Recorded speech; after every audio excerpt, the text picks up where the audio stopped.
दिल को छू लेने वाली ये कहानी है बद्री मैया की, जिसके लेखक हैं जय नंदन। माँ बाप के लिए उनके बच्चों की खुशी ही सर्वोपरि होती है। वे खुद भूखे रहकर भी अपने बच्चों का भरण पोषण करते हैं, उनकी छोटी सी छोटी खुशियों का ख्याल रखते हैं।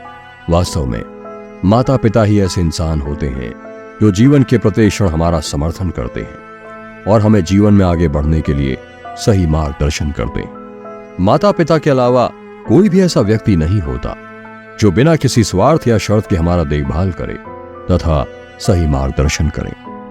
अपने बच्चों को पढ़ा लिखा कर काबिल बनाना, उसके हर छोटे बड़े सपनों को पूरा करना, चाहे उसके लिए कुछ भी करना पड़े, वे हंसी खुशी उसे पूरा करते हैं।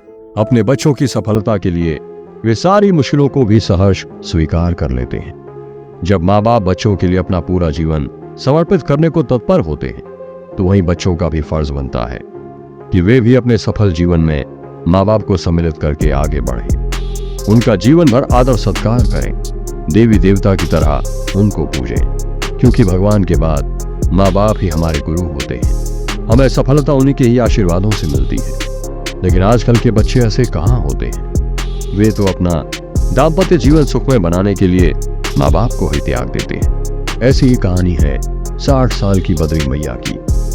मैया का हृदय समुद्र की तरह विशाल और गहरा था, जो जल से नहीं ममता से भरा था। उनकी ममता के समुद्र का मेघ उठ उठकर सिर्फ अपनी औलादों के साथ साथ गांव वालों पर बरसते थे। गांव वाले उन्हें बद्री मैया कहकर पुकारते थे। उनकी छवि एक ऐसी बादल जैसी थी जो सबके ऊपर समान रूप से बरसती थी, चाहे किसी औरत का प्रसव करवाना हो या किसी के घर मृत्यु शोक हो, किसी के बीच लड़ाई झगड़े हो या किसी शेर पसीरी अनाज या पैसा कौड़ी की मदद चाहिए, उनकी राय हमेशा आदरणीय मानी जाती। मैया का एक भाई भी था, बिरजू मामू, और मैया खुद इकलौती बहन थी।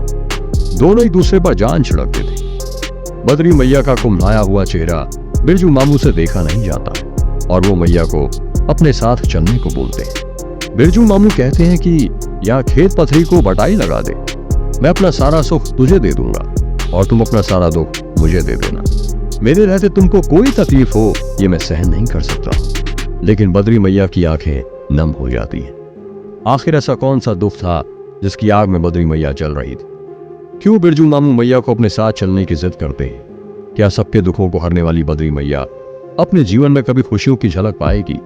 इन सभी सवालों के जवाब सुनिए जय नंदन की लिखी कहानी बद्री मैया में, सिर्फ बुक्स इन वॉइस पर।